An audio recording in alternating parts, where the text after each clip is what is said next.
The search continues for a man missing after a boating accident. The Bahamas demonstrates the strongest level of foreign domestic investment, and an alleged arsonist has his day in court. Good evening, everyone. I'm Leah Cooper with your Jcn News for this Wednesday, July 14th. The Bahamas demonstrating the strongest level of foreign domestic investment receipts among small island development states during what has been described as the worst global economic downturn in nearly 100 years. The Ministry of Finance, in a release issued this past Tuesday, says the United Nations Commission on Trade and Development released its annual World Investment Report 2021 on June 21st, reporting on global and regional FDI trends for the 2020 calendar year. The report indicating that during the pandemic-fueled worldwide economic downturn, foreign investment inflows among SIDS contracted by 40.3% globally and declined for the Caribbean by 36%. However, despite the challenging global economic circumstances, the Bahamas experienced a 47% increase in FDI receipts from $611 million in 2019 to $897 million in 2020. Neighboring Caribbean islands like Barbados and Grenada also saw FDI inflows, but not as much as the Bahamas. That's despite the global pandemic strain. The results of the UN report by the Global Investment Study highlights the core message that despite the severe global economic downturn associated with the COVID-19 pandemic, investors maintained a strong level of confidence in the Bahamian economy when compared to other small island development states around the world, as the Bahamas received the largest level of foreign investment, outpacing our closest competitor by some $500 million. Minister of State for Finance, Senator Kwesi Thompson, says that this is perhaps the strongest indicator of the enduring and sustained confidence that investors have in the Bahamas, adding that it cannot be taken for granted that during these challenging times, investments are not only continuing but increasing. He says that this is evidence that we are headed in the right direction and motivates us to redouble our efforts until full recovery. Under this administration, Mr. Thompson says, the Bahamas will continue to improve its investment framework to ensure that domestic and foreign investment inflows will remain healthy and strong over the medium and long term, resulting in more employment opportunities for Bahamians. As the Bahamas government is anticipating more COVID-19 vaccines in the weeks ahead, and as Bahamians continue to get vaccinated, the government is moving towards ending the state of emergency in August. Health Minister Renward Wells says the state of emergency, which has been in place since March of 2020, will come to an end on August 13th, 2021. If there's going to be any change to that, obviously, the competent authority, the cabinet of the Bahamas, would have to come back to the Bahamian people to say so.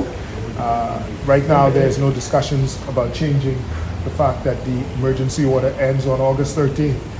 But, you know, if it was to change, the government of the Bahamas would come to the Bahamian people in the shortest possible time and inform the country that, as to what direction we are going to go in. But, you know, in order to be able to do that, I do believe under the law you would still have to go to the House of Assembly, and the House of Assembly doesn't meet until the 22nd of September. The minister says that if there is a change, it would have to be an emergency session with the Governor General calling the House of Assembly back into session. Now, just recently, the Princess Margaret Hospital's administrator, Mary Walker, said the hospital was at capacity with COVID patients, and the country is still recording a staggering number of cases daily. The COVID-19 death toll is up to 254, with a 5-month-old baby being one of the latest victims of the deadly virus. Asked what he would say to individuals who still insist that COVID is not serious, the minister says this. We've had more than 250 individuals die from COVID, and I think that most of us in the country would know someone or be connected with some family or friend who would have lost someone to COVID. So the disease is real. It has taken an awful lot of life globally. It has made, even for those who would have not have died from disease, you have individuals who have been left with permanent physical abnormalities as a result of having been exposed to COVID-19. So the disease is real, it is serious. We have taken it serious, and we appreciate the fact that the Bahamian people continue to take it serious. as we continue to move forward with the health protocols and the other guides that we do have. To date, 97,992 total vaccine doses have been administered in country. On New Providence, 27,372 are fully vaccinated. A total of 37,689 persons are vaccinated nationwide. Prime Minister Dr. Hubert Minnis extending condolences to the family of Reverend Charles Sweeting, who he says devoted his generous spirit and long life to the spiritual and national development of the Bahamas. Dr. Minnis says that he was a man of enormous integrity. Reverend Sweeting was best known as a devout Methodist who served in many capacities in his faith community, including as pastor, spiritual leader, and eventually as president of the Bahamas Conference of the Methodist Church. His devotion to his beloved Queens College began as a student, where he became head boy in 1959. He served as a religious education teacher and became the first Bahamian alumni principal, serving from 1979 to 1994. Reverend Sweeting also served for a number of years as chairman of the Board of Governors. In honor of his service to Queens College, one of the quadrangles at the school was named the Reverend Charles A. Sweeting Leadership Quad. He was an exemplary man of faith, which was evidenced in his commitment to the spiritual, educational, and social development of the Bahamas. The Prime Minister says that it is with great gratitude that even as we mourn his passage, we celebrate his legacy and tremendous contributions to national life. On behalf of the government and people of the Commonwealth of the Bahamas, he extends heartfelt condolences to Reverend Sweeting's family and the Bahamas Conference of the Methodist Church. Progressive Liberal Party leader Philip Davis extending condolences as well on Reverend Sweeting's passing.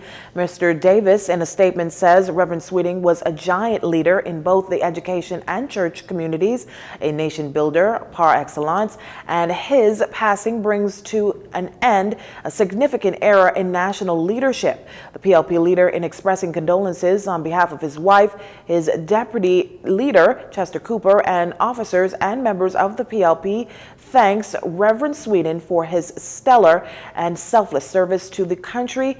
He clearly loved dearly, especially in all important areas of education and religion. May he rest in eternal peace.